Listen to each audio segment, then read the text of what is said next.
Hello बच्चों, modern classes के YouTube channel पे आप सभी का स्वागत है। और आज हम लोग वो सेशन करने जा रहे हैं जो हमारे लिए महत्वपूर्ण है, क्योंकि एग्ज़ाम में यहाँ से हूबहू प्रश्न आपको देखने को मिलेगा। तो आप सभी से रिक्वेस्ट है कि आप इस पूरे सेशन को लास्ट तक देखें, ताकि इससे जो प्रश्न बनने वाले हैं वो प्रश्न आपको देखना मिल जाए। ठीक है, तो चलिए हम लोग प्रश्न करते हैं, और प्रश्न करने के साथ साथ सारे जो इम्पोर्टेंट प्रश्न होंगे वो आपको हम बताते जाएंगे और आप उसको ज़रूर ध्यान दीजिएगा। ठीक है, तो हम लोगों का पहला जो प्रश्न है उस प्रश्न को करने का प्रयास करेंगे और उसको जानने का भी प्रयास करेंगे कि चीज़ें कौन सा प्रश्न आपको आता है। तो चलिए, पहला प्रश्न है कि डैश के युद्ध में ही एक महाशक्ति के पतन पर दूसरी यूरोपीय महाशक्ति जर्मनी का जन्म हुआ था। तो कौन सा शक्ति था? ठीक है, तो उसको कहेंगे सेडान का युद्ध। सेडान के युद्ध में ही एक महाशक्ति का पतन हो गया और दूसरी महाशक्ति का उदय हुआ था। तो ये सेडान है। ठीक है, तो चलिए अगला प्रश्न देखिएगा। अगला प्रश्न ये कह रहा है कि सेडेवा का युद्ध डैश और डैश के बीच हुआ था। तो ये कौन सा युद्ध था? सेडेवा का युद्ध ऑस्ट्रिया और प्रसा के बीच हुआ था। तो इसको ध्यान रखिएगा, क्योंकि देखिए सारे प्रश्न इंपॉर्टेंट है। अगर आप इस प्रश्न को नहीं देखते हैं तो शायद आप बहुत सारे नंबर लाने में वंचित रह जाएंगे, क्योंकि हूबहू यहाँ से ऑब्जेक्टिव प्रश्न बनते हैं। ठीक है, तो देख लीजिएगा। अगला प्रश्न है, देखिएगा अगला प्रश्न है कि 1848 ईस्वी के फ्रांसीसी क्रांति ने डैश युग का भी अंत कर दिया। तो 1848 के फ्रांसीसी क्रांति ने किस युग का अंत किया? तो पुरातन युग का अंत कर दिया। तो आप ध्यान रखेंगे कि पुरातन युग का अंत कर दिया। ठीक है, अगला प्रश्न है, अगला प्रश्न आप जानने का प्रयास करिएगा। तो है वेटिकन सिटी के राजमहल में जहां डैश रहते थे, जो इटली के डैश से बचे रहे। तो इसका उत्तर होगा पोप और संघर्ष। क्यों? क्योंकि यार वेटिकन सिटी के राजमहल में जहां पोप रहते थे, जो इटली के संघर्ष से बचा रहा, तो पहला में भरा जाएगा पोप और दूसरा में भरा जाएगा संघर्ष। ठीक है, तो आप इसको थोड़ा सा ध्यान देंगे और कवर कर लेंगे। ठीक है, अब देखिएगा अगला प्रश्न है, यूनान को एक स्वतंत्र राष्ट्र घोषित करने के बाद बवेरिया के शासक डैश को वहाँ का राजा घोषित किया गया था। ठीक है, तो किसको वहाँ का राजा घोषित किया गया था? तो बाबू याद रखिएगा, आटो को। वहाँ का राजा कौन था बाबू? आटो को बनाया गया था। ठीक है, अगला प्रश्न है, और ये देखिएगा सबसे इम्पोर्टेंट प्रश्न है बाबू, इस बात को ध्यान रखिएगा, ये बहुत इम्पोर्टेंट है और ये प्रश्न पूछ भी लिया गया है पेपर में। ठीक है, तो आपके पेपर में ये आने की प्रबल संभावना है। तो आप इसको ध्यानपूर्वक देखेंगे और इसको अपने कॉपी में नोट कर लेंगे, ताकि यहाँ से चीज़ें प्रश्न आती है तो हम यहाँ से इसको समझने का प्रयास करते हैं। ठीक है, तो प्रश्न है कि हंगरी की राजधानी डैश है। तो हंगरी की राजधानी कहाँ है? हंगरी की राजधानी बुडापेस्ट है। ठीक है, तो याद कर लीजिएगा, हंगरी की राजधानी बुडापेस्ट है। अब देखिएगा, निम्नलिखित समूहों का मिलान करें। तो मिलान करने वाला प्रश्न आ गया है, तो मिलान करेंगे और यहाँ से हूबहू आपके प्रश्न देखने को मिलेगा। तो इसको ध्यानपूर्वक देख लें, और ये भी है कि ये रिक्वेस्ट भी है कि आप अपने मित्रों को भी इसको देखने के लिए बोलें। क्यों? क्योंकि इस प्रश्न इतना इंपॉर्टेंट प्रश्न है कि यहाँ से ऑब्जेक्टिव हूबहू बनेंगे। जो भी प्रश्न आपको थोड़ा मोड़ा छूटा होगा वो यहाँ से कवर हो जाएगा। ठीक है, तो देखिएगा प्रश्न है कि मेजनी। तो मेजनी कहाँ का था? इटली का था। तो मेजनी जुड़ेगा कहाँ से? इटली का है। ठीक है, और ये मेजनी तो था। अब देखिएगा अगला प्रश्न है हिगेल। हिगेल कहाँ का था? हिगेल क्या था? दार्शनिक था। और बिस्मार्क जर्मनी का चांसलर था। और विक्टर एमेनुअल क्या था? राजनीतिज्ञ था। ठीक है, तो इस बात को ध्यान दे दीजिएगा और देख लीजिएगा बहुत बढ़िया से। अगला प्रश्न जो मिलान करने के लिए कह रहा है उसको भी मिला लीजिए। कह रहा है वियना सम्मेलन, तो 1815 में हुआ था। वियना सम्मेलन कब हुआ था? 1815 में। तो आप इस बात को कवर कर लीजिएगा कि वियना सम्मेलन 1815 में हुआ था। और मेटरनिक युग का पतन कब हुआ था?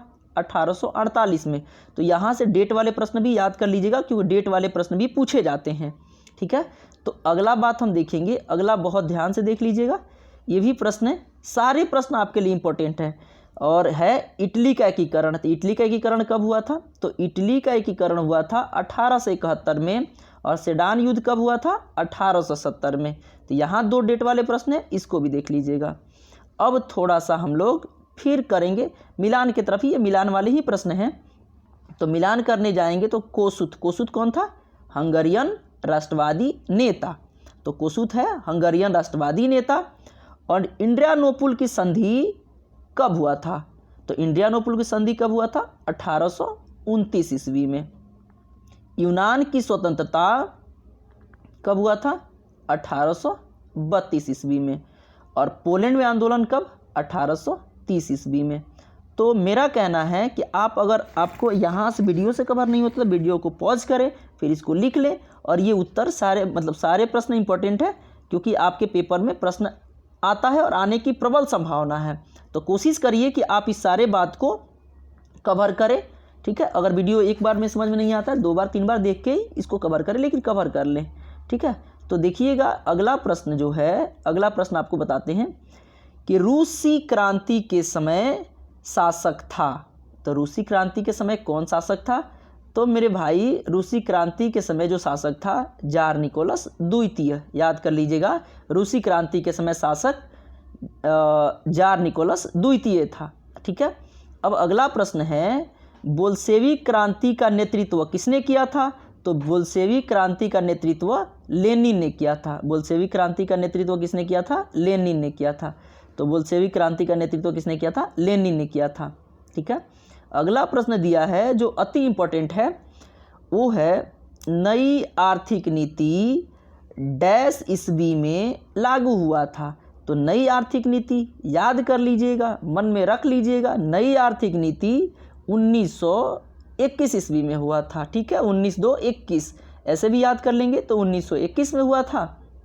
और अगला प्रश्न आपके लिए है कि रॉबर्ट ओवन डैश का निवासी था। रॉबर्ट ओवन मेरे भाई मेरे बंधु कहाँ का निवासी था? ब्रिटेन का निवासी था। और ब्रिटेन को ही ब्रिटिश कहते हैं, तो कभी कभी आपको ब्रिटिश लिखा मिले तो आप इससे कंफ्यूज नहीं होना है, आपको समझ जाना है, ठीक है। अब अगला प्रश्न है कि वैज्ञानिक समाजवाद का जनक डैश को माना जाता है।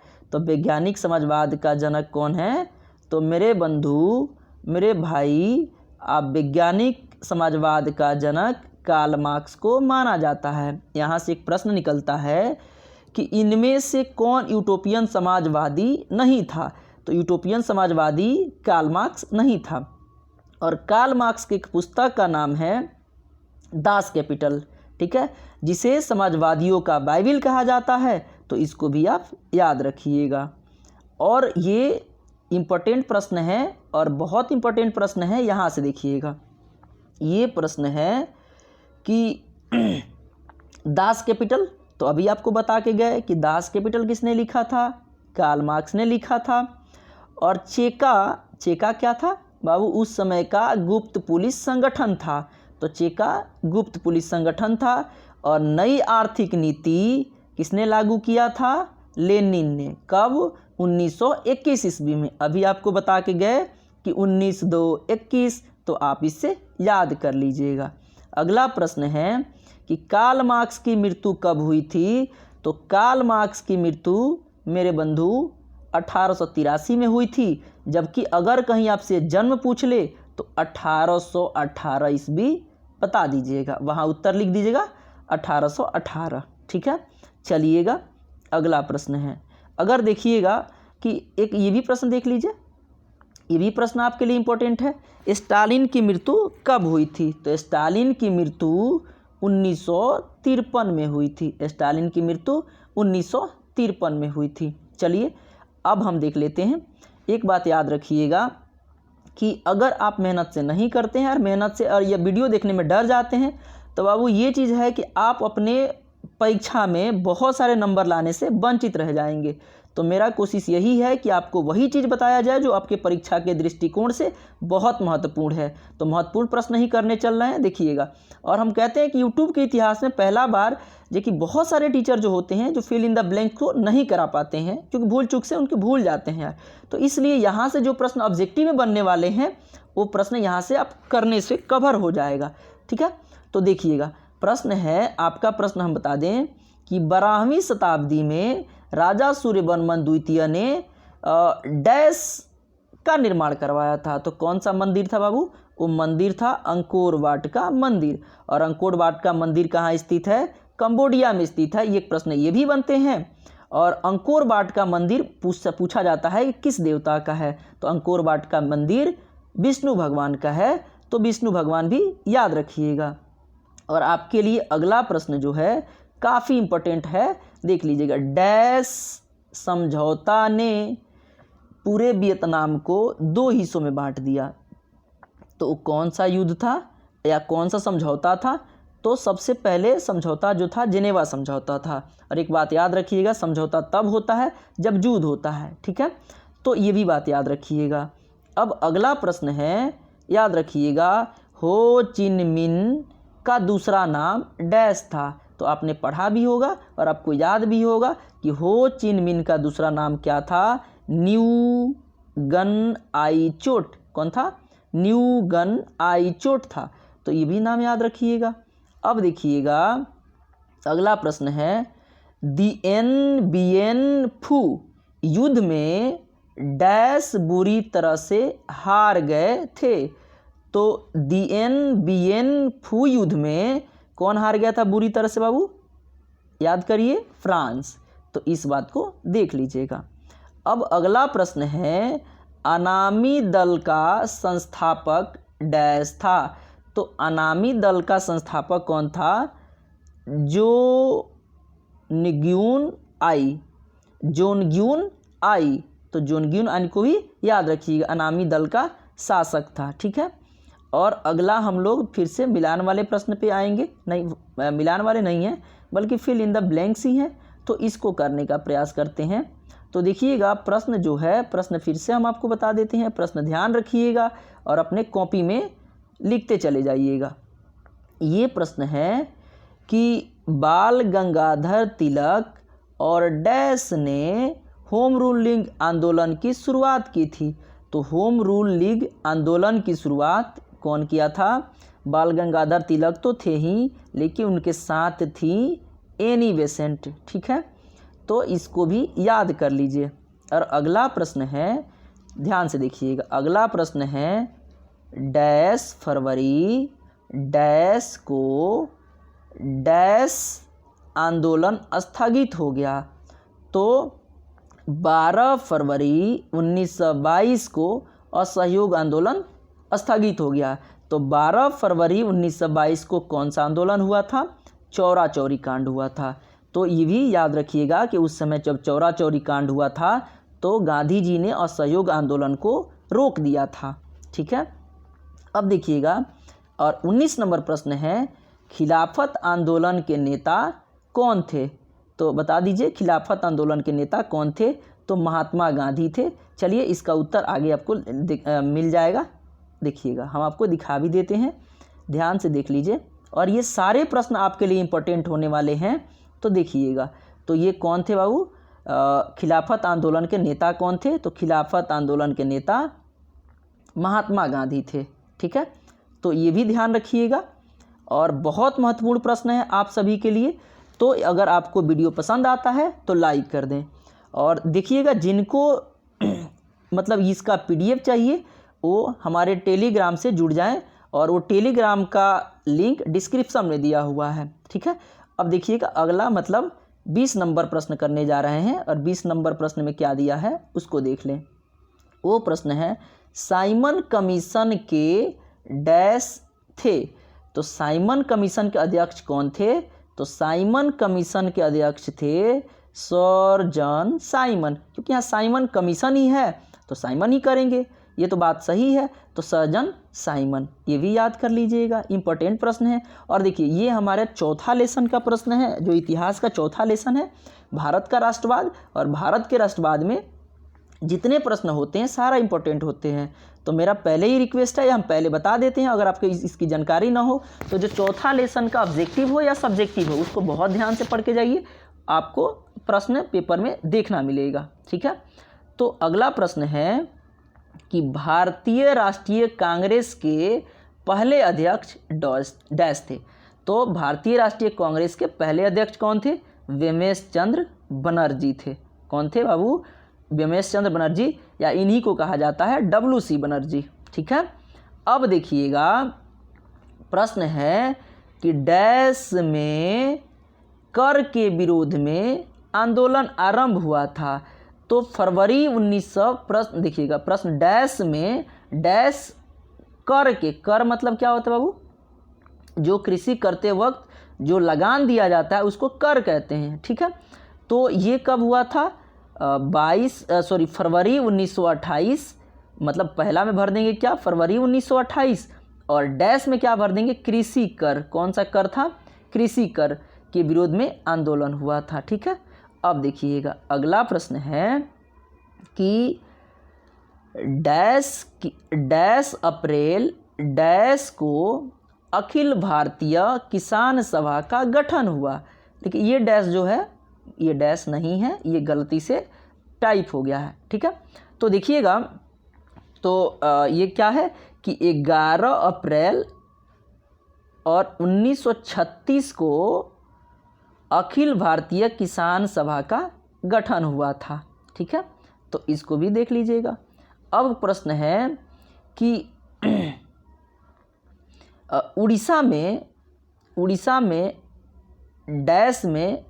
डैश विद्रोह हुआ था। तो उड़ीसा में 1914 में खोंड विद्रोह हुआ था, ठीक है। तो उड़ीसा में कौन विद्रोह हुआ था? तो 1914 में खोंड विद्रोह हुआ था। तो इसको भी मन में बैठा लेंगे। सारे प्रश्न इंपॉर्टेंट है, आप देखते चले जाएं। अब देखिए ये प्रश्न सबसे ज़्यादा इंपॉर्टेंट है, आप इसको थोड़ा सा ध्यान रखिएगा, क्योंकि आपको 1-2 बार वीडियो देखिएगा, आपको क्लियर याद हो जाएगा, क्योंकि क्लास में भी याद हो जाएगा। ये बात आप गांठ बांध लें। तो देखिएगा अगला प्रश्न क्या है? अगला प्रश्न है, देखिएगा अगला प्रश्न है कि गांधीवादी चरण, मतलब गांधीवादी चरण कहने का मेरा मतलब है कि गांधी जी कब से कब तक, मतलब इस भारतीय राष्ट्रीय आंदोलन में भाग लिए थे। तो ये हो जाएगा 1919 से 1947 तक। तो गांधीवादी चरण या गांधी युग के नाम से भी जानते हैं, कौन सा? 1919 से 1947 तक, ठीक है। अब प्रश्न सीधे सीधे है, चौरा चौरी कांड कब हुआ था? तो आप याद रखिएगा, चौरा चौरी कांड 5 फरवरी 1922 को हुआ था। इसके पहले एक प्रश्न कर भी लिए हैं कि किसके वजह से असहयोग आंदोलन को गांधी जी ने स्थगित कर दिया था? तो कौन आंदोलन था? चौरा चौरी कांड था, ठीक है। और चौरा चौरी अपना गोरखपुर में है, यूपी के गोरखपुर में है, ठीक है।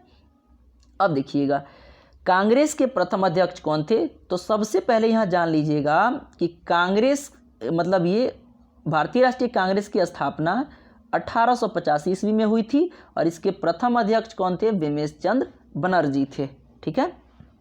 इसको भी ध्यान रखना है। देखिएगा बंगाल विभाजन, तो बंगाल विभाजन या बंगाल विभाजन वापस कब लिया गया? 1911 में, याद रखिएगा बंगाल विभाजन 1911 में, ठीक है। अब चलिएगा ये देखिएगा सबसे इंपॉर्टेंट प्रश्न है, और इस प्रश्न पे एकदम ध्यान से देखिएगा, क्योंकि यार देखिए ये प्रश्न भी पूछ लिया गया है। प्रश्न है हिंदू महासभा, मतलब हिंदू महासभा के अध्यक्ष कौन थे? तो हिंदू महासभा के अध्यक्ष या कहें संस्थापक कौन थे? तो मदन मोहन मालवीय थे। तो हिंदू महासभा के अध्यक्ष कौन थे? मदन मोहन मालवीय थे। अब आता है प्रश्न कि मोफला विद्रोह कहाँ हुआ था? तो मोफला विद्रोह केरल में हुआ था। देखिए हम क्या किए, आपके सहूलियत के लिए, आपको आसान दिखने के लिए हम क्या किए, सारे प्रश्न को एक सीध में रख दिए। नहीं तो मिलान करने वाले प्रश्न भी क्रॉस मिलाए जाते हैं, लेकिन हम क्रॉस नहीं, आपको सीधा सीधा प्रश्न ही करके दिखा दिए, ताकि आपको इस बात से आसान लगे यार, ठीक है। तो अगला प्रश्न देख लीजिए। अगला प्रश्न भी फिर है रिक्त स्थानों की पूर्ति करें। देखिए एक वीडियो में आपका इतिहास के जितना प्रश्न है सारा प्रश्न हम समाहित कर दिए हैं, ताकि यहाँ से आपको कोई दिक्कत ना हो और कोई प्रश्न आए तो कोई प्रश्न छूटे नहीं। ठीक है, तो अब अगला प्रश्न है कि सन 1838 ईस्वी में डैश में चर्चिस्ट, यानी चर्च वाले जो लोग होते हैं ना, उसको चर्चिस्ट कहा जाता है। तो चर्चिस्ट आंदोलन की शुरुआत हुई थी। तो चर्चिस्ट आंदोलन की शुरुआत कब हुई थी? लंदन में हुई थी। मतलब कहाँ हुई थी? तो लंदन में हुई थी। ठीक है, देखिएगा बाबू मेरे, सन डैश में मजदूर संघ अधिनियम पारित हुआ था। तो याद कर लीजिए मजदूर संघ अधिनियम कब पारित हुआ था? तो 1926 ईस्वी में पारित हुआ था। मजदूर संघ अधिनियम पारित हुआ था 1926 में। चलिए अब हम लोग देखते हैं अगला चीज़ यार। ठीक है, तो ये भी ध्यान रखिएगा, सारे प्रश्न इंपॉर्टेंट है और सारे प्रश्नों को करना आपके लिए अहम जरूरी है। तो अगला प्रश्न है न्यूनतम मजदूरी कानून सन में बना था। तो न्यूनतम मजदूरी कानून कब बना था?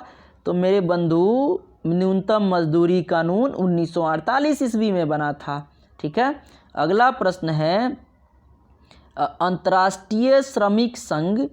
अंतर्राष्ट्रीय श्रमिक संघ, देखिएगा ये प्रश्न है, थोड़ा सा और ऊपर उठाते हैं, इसको देख लीजिए।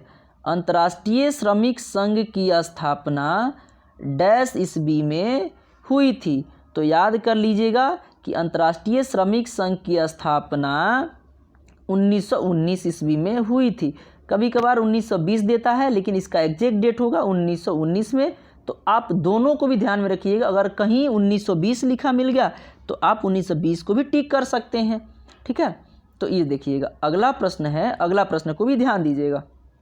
अगला प्रश्न दिया हुआ है कि प्रथम फैक्ट्री एक्ट में महिलाओं एवं बच्चों को डैश एवं डैश को निश्चित किया गया था।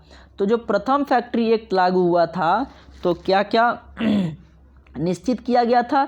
तो पहले तो निश्चित किया गया था समय, कि महिलाओं को कितना समय तक या बच्चों से कितना समय तक काम लेना है, और दूसरा क्या था कि कितना मजदूरी देना है। क्योंकि जब फैक्ट्री एक्ट लागू नहीं हुआ था तो पूंजीपति लोग क्या करते थे, महिलाओं और बच्चों से बहुत ज़्यादा समय तक काम लेते थे और बहुत कम वेतन देते थे, यानी पैसा बहुत कम देते थे। तो इससे भी सारे लोग परेशान हो गए, इसलिए मजदूरी एक्ट को लागू करना पड़ा। ठीक है, अब अगला प्रश्न है याद कर लीजिए बाबू, बहुत इंपॉर्टेंट है। देखिएगा यहाँ से भी प्रश्न आने की संभावना प्रबल आपको बनती है, तो देख लीजिएगा क्या प्रश्न है और कैसा प्रश्न है। ठीक है, तो प्रश्न है स्पिनिंग जेनी। तो इसका नाम, स्पिनिंग जेनी का आविष्कार किसने किया था? James Hargreaves, James Hargreaves. ठीक है, अब फ्लाइंग शटल, ये फ्लाइंग लिखा है, फ्लाइंग नहीं बाबू, फ्लाइंग शटल, तो इसको याद रखिए, flying shuttle John Kay, flying shuttle John Kay, flying shuttle John Kay, इसको याद कर लीजिएगा। और पावरलूम, पावरलूम कौन? Edmund Cartwright, power loom Edmund Cartwright, power loom Edmund Cartwright. आप इसको जोड़ लीजिएगा। ठीक है, किताब देख लीजिए, किताब खोल लीजिए और किताब को जोड़ लीजिए। और ये प्रश्न काफ़ी इंपॉर्टेंट है। वाप इंजन, जेम्स वाट, वाप इंजन का आविष्कार किसने किया था? James Watt. अब देखिए स्पिनिंग म्यूल, स्पिनिंग म्यूल कौन किया था? Samuel Crompton, spinning mule Samuel Crompton. तो ये भी प्रश्न आपसे बन जाएंगे। अब देखिएगा कुछ रिक्त स्थानों की पूर्ति करें। फिर से प्रश्न आ गए, क्योंकि आपको एक ही वीडियो में सातों लेसन को निपटा दिया गया है। तो सातों लेसन का एक वीडियो देखते हैं तो सातों लेसन आपका क्लियर हो जाता है। और विश्वास मानिए कि यहाँ से जितना प्रश्न आएंगे, कि जितना ऑब्जेक्टिव प्रश्न बनने वाला होगा, सारे यहाँ से निपट जाएंगे। ठीक है, तो एक वीडियो देखिए, अब बाकी सारा चीज़ कवर कर लीजिए। लिखा हुआ है कि शहरों के विस्तार में भव्य डैश का निर्माण हुआ था। तो शहरों के निर्माण में परकोटा का भव्य निर्माण हुआ था। ठीक है, इसको भी देख लीजिएगा। अगला प्रश्न है लंदन भारी संख्या में डैश को आकर्षित करने में सफल हुई। तो किसको आकर्षित किया था? तो प्रवासियों को। प्रवासी होता है जो अपने घर को छोड़कर बाहर जाता है काम करने के योजना से, तो उसको क्या कहते हैं? प्रवासी कहते हैं। तो प्रवासी, तो लंदन वाले लोगों ने क्या किया कि बहुत लोगों से, मतलब गांव में ऐसा प्रचार करवा दिया कि हम आपको बहुत अच्छी रूम देंगे, बहुत अच्छा खाने को देंगे, बहुत मतलब ये सारी सुविधा आपको देंगे। तो सुविधा के तौर पे ही क्या हुआ कि सारे लोग आकर्षित हो गए और शहर जाने का प्लान बना लिए। ठीक है, अगला प्रश्न है, शहरों में रहने वाले डैश से सीमित थे। तो किससे सीमित थे यार शहर में जो रहते थे यार? तो देखिए यहाँ सीमित जो लिखा है ना यार, सही है। तो ये किससे ये सीमित थे? बाध्यताओं से, मतलब उसको मतलब बाध्यता थी कि भाई ये काम नहीं करना है, ये काम नहीं करना है। तो शहर में रहने वाले लोग किससे ये सीमित थे? बाध्यताओं से। ठीक है, अगला प्रश्न है, देख लीजिएगा, अगला प्रश्न है, डैश देशों में नगरों के प्रति रुझान देखा जाता है। तो नगरों के प्रति मतलब शहर वाली कौन से क्षेत्र में आएंगे? जहाँ फैक्ट्री होंगे, जहाँ लोग काम करने जाएंगे, तो वहाँ पे क्या होगा? औद्योगिक क्षेत्र में। तो बाबू ये भी याद कर लीजिएगा कि कौन सा क्षेत्र था वो? औद्योगिक क्षेत्र में देशों में नगरों के प्रति रुझान देखने को मिला था।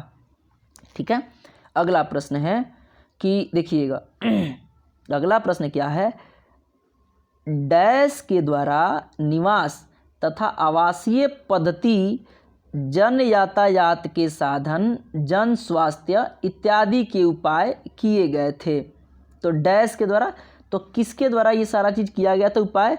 तो ये बातें आप देख लीजिएगा, ये किया गया था स्थानीय निकाय, मतलब स्थानीय लोग, जो स्थानीय निकाय था, जो भी संस्था बना हुआ था स्थानीय संस्था, उसके द्वारा किया गया था। तो स्थानीय संस्था के द्वारा ये सारी चीज़ें की गई थी। स्वास्थ्य संबंधी देखभाल किया गया था, मतलब ये सारी चीज़ें उनके द्वारा किया गया था। ठीक है, अब मिलान चिन्ह है, थोड़ा सा ध्यानपूर्वक देख लीजिए। अब हम कहते हैं कि थकिए नहीं, हारिए नहीं। ऐसा लोग कहता है कि ना संघर्ष ना तकलीफ तो खाक मजा है जीने में, बड़े बड़े तूफान भी थम जाते हैं जब आग लगी हो सीने में। तो भाई आप लोगों का पेपर है और आप लोगों को जगना ही पड़ेगा। अगर नहीं जगते हैं तो बहुत बढ़िया नंबर नहीं आएगा, और बहुत बढ़िया नंबर नहीं आएगा तो आपको मनेबल लेवल गिर जाएगा। क्योंकि अगला मतलब अगला जो एग्ज़ाम दीजिएगा या आगे पढ़ने का प्रयास करिएगा, तो नंबर आता है तो क्या होता है, हम लोग को ललाहित करता है आगे पढ़ने के लिए, या हमको मोटिवेट करता है। तो इसी मोटिवेशन के लिए आपको पढ़ना पड़ेगा, और बहुत ध्यान से पढ़िए, अपने घर पे मस्त रहिए, खुश रहिए और पढ़ते रहिए यार। ठीक है, तो देखिए आगे भी देख लेते हैं, आगे की चीज़ें क्या है आप इसको देखेंगे। मैनचेस्टर लक्खाशायर, क्या है? मैनचेस्टर लक्खाशायर से फील्ड, मैनचेस्टर लक्खाशायर से फील्ड, ये किससे संबंधित है भाई? औद्योगिक नगर से। ठीक है, औद्योगिक नगर, जहाँ उद्योग वाला क्षेत्र रहेगा उसको औद्योगिक नगर कहते हैं। तो मैनचेस्टर लक्खाशायर से फील्ड उद्योग से संबंधित है। ये भी जोड़ी, अगर जब भी आपको मिलान करना होगा देख लीजिए, एक दो बार पढ़ लीजिए। ठीक है, अगला प्रश्न है चिकित्सक, ये क्या है? बेरान हसमान। चिकित्सा से कौन संबंधित है? बेरान हसमान। ठीक है, अब देखिएगा, कह रहा है प्रतियोगी मुद्रा प्रधान अर्थव्यवस्था कहाँ थी? प्रतियोगी मतलब प्रतियोगिता करने वाला, एक दूसरे से टक्कर देने वाला। तो ये कहाँ थी यार? नगरों में थी। तो याद करिएगा, नगरों में। और मुंबई राजधानी थी किसका? वाणिज्य का। ठीक है, व्यापार वाणिज्य की राजधानी किसको मानेंगे? मुंबई को। तो मुंबई को किससे मिलाएंगे? वाणिज्य व्यापार से। वाणिज्य व्यापार की राजधानी कौन थी? मुंबई थी। ठीक है, और पेरिस में किसका जन्म हुआ था? मध्यम वर्ग का। पेरिस किससे मिलाएंगे? मध्यम वर्ग से। पेरिस को मिला देंगे मध्यम वर्ग से। चलिए अगला प्रश्न और देखिएगा, और ये सारे मज़ेदार प्रश्न हैं और सबको एकदम ध्यानपूर्वक देखते जाइए और देख के जाइए यार बाबू। ठीक है, तो देखिएगा अगला प्रश्न है, अलेक्जेंड्रिया नामक पहला विश्व बाजार डैश के द्वारा स्थापित किया गया था। तो देखिएगा दो चीज़ होता है, आप उसको सिकंदर भी कह सकते हैं, या जो वहाँ के निवासी थे अलेक्जेंड्रिया, ये भी है, वहाँ के निवासी को अलेक्जेंड्रिया कहा जाता है। या हम कहते हैं कि अलेक्जेंड्रिया नामक पहला विश्व बाजार किसके द्वारा? सिकंदर के द्वारा। तो ये दोनों बातें याद रखिए, सिकंदर कह दीजिए या अलेक्जेंड्रियल कह दीजिए, ये दोनों बातें समान हैं यार। ठीक है, अगला प्रश्न, विश्वव्यापी आर्थिक संकट डैश में आरंभ हुआ था। तो विश्वव्यापी आर्थिक संकट कहाँ हुआ था? तो बाबू याद रखिएगा, अमेरिका में हुआ था। विश्वव्यापी आर्थिक संकट अमेरिका में हुआ था। अगला प्रश्न क्या है देख लीजिए। अगला प्रश्न है कि डैश नामक, ये गलत थोड़ा सा टाइपिंग हुआ है, नामक सम्मेलन के द्वारा विश्व बैंक और अंतर्राष्ट्रीय मुद्रा कोष की स्थापना हुई थी। तो किसके द्वारा मतलब विश्व बैंक और अंतर्राष्ट्रीय मुद्रा कोष की स्थापना हुई थी। तो ये भी याद रखिएगा कि संयुक्त राष्ट्रीय मौद्रिक एवं वित्तीय संस्था के द्वारा हुई थी यार, ठीक है। तो प्रश्न फिर से पढ़ लीजिए कि डैश नामक सम्मेलन के द्वारा, मतलब किस सम्मेलन के द्वारा विश्व बैंक और अंतर्राष्ट्रीय मुद्रा कोष की स्थापना हुई थी। तो किससे हुई थी? संयुक्त राष्ट्र मौद्रिक एवं वित्तीय संस्था के द्वारा हुआ था, ठीक है। अगला प्रश्न है कि आर्थिक संकट से विश्व स्तर पर डैश नामक एक बड़ी सामाजिक समस्या उदित हुआ था। मतलब आर्थिक संकट से विश्व स्तर पर डैश नामक एक बड़ी सामाजिक समस्या उत्पन्न हुई थी। वो क्या थी? जब आर्थिक संकट आएंगे तो आप ऐसे भी बता सकते हैं सोच समझ के, बाबू क्या रहेगा? बेरोजगारी आएगी। जब आर्थिक संकट होगा, जब हमारे पैसे की कमी आने लग जाएगी तो फिर क्या होगा? बेरोजगारी ही आएगी। मतलब बैंक पैसा नहीं देगा, बैंक दिवालिया घोषित हो जाएगा, तो हमारे पास मतलब पैसा नहीं रहेंगे, कहीं बिजनेस लगाएंगे, इस तरह से क्या होगा कि हम बेरोजगार हो जाएंगे, ठीक है। तो इस बात को ध्यान रखिएगा। अगला प्रश्न है डैश ने 1990 के बाद भूमंडलीकरण की प्रक्रिया को काफ़ी तीव्र कर दिया।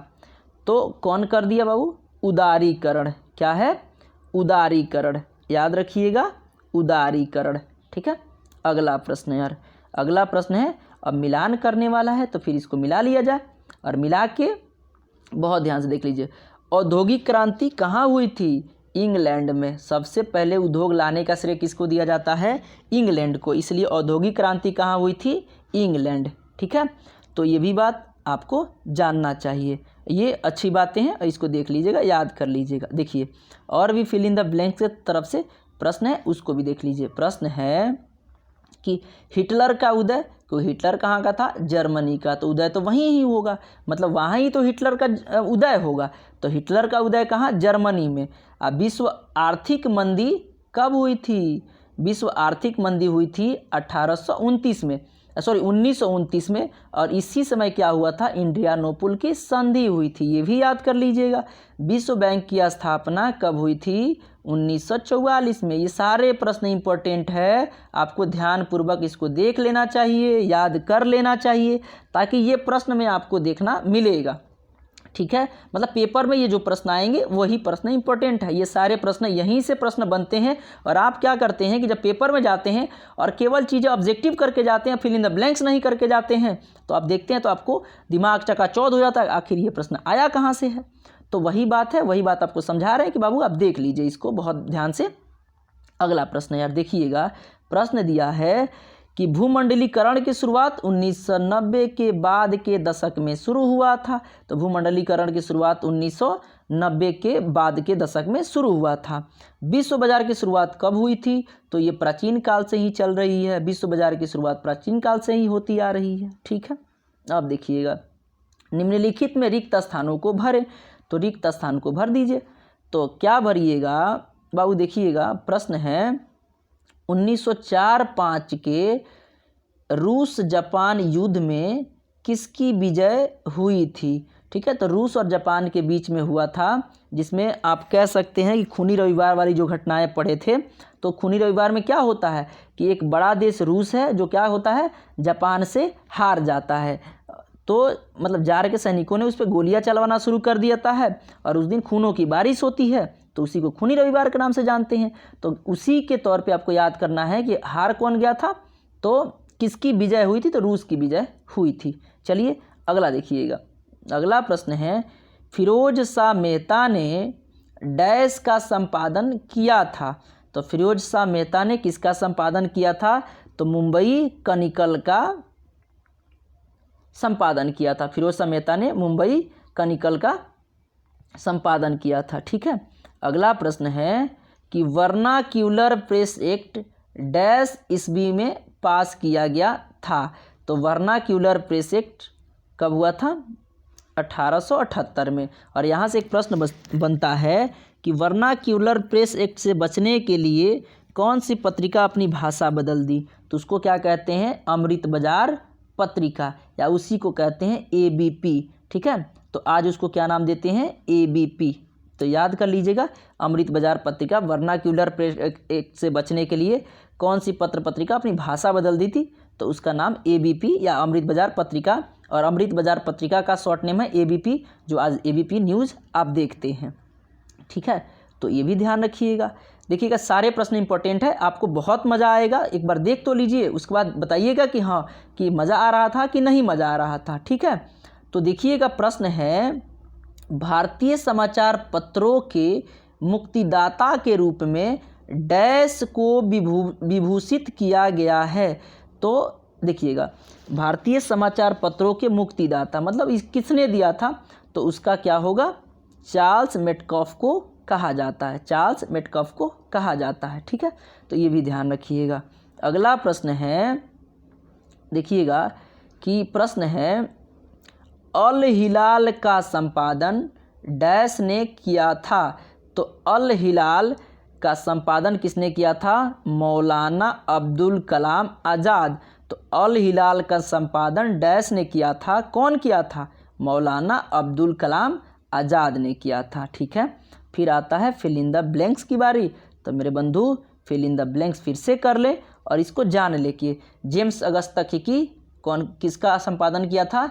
बंगाल गजट का। तो James Augustus Hicky Bengal gazette, James Augustus Hicky Bengal gazette. ठीक है, राजा राम मोहन राय संवाद कैमुदी, संवाद कैमुदी का ये किसने किया था? तो राजा राम मोहन राय। ठीक है, मोहन राय। अगला प्रश्न है केसरी मराठा किसने किया था? बाल गंगाधर तिलक। केसरी मराठा बाल गंगाधर तिलक। अब सुलभ समाचार, सुलभ समाचार किसने किया था?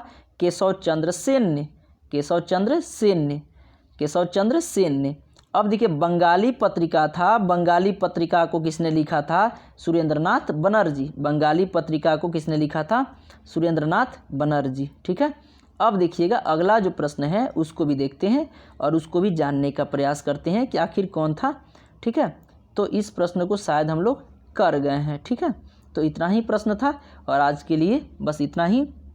और याद रखिएगा बाबू कि घर पे बहुत बढ़िया से प्यार मतलब पढ़िएगा और अपने माता पिता और गुरुजनों का सम्मान करिएगा।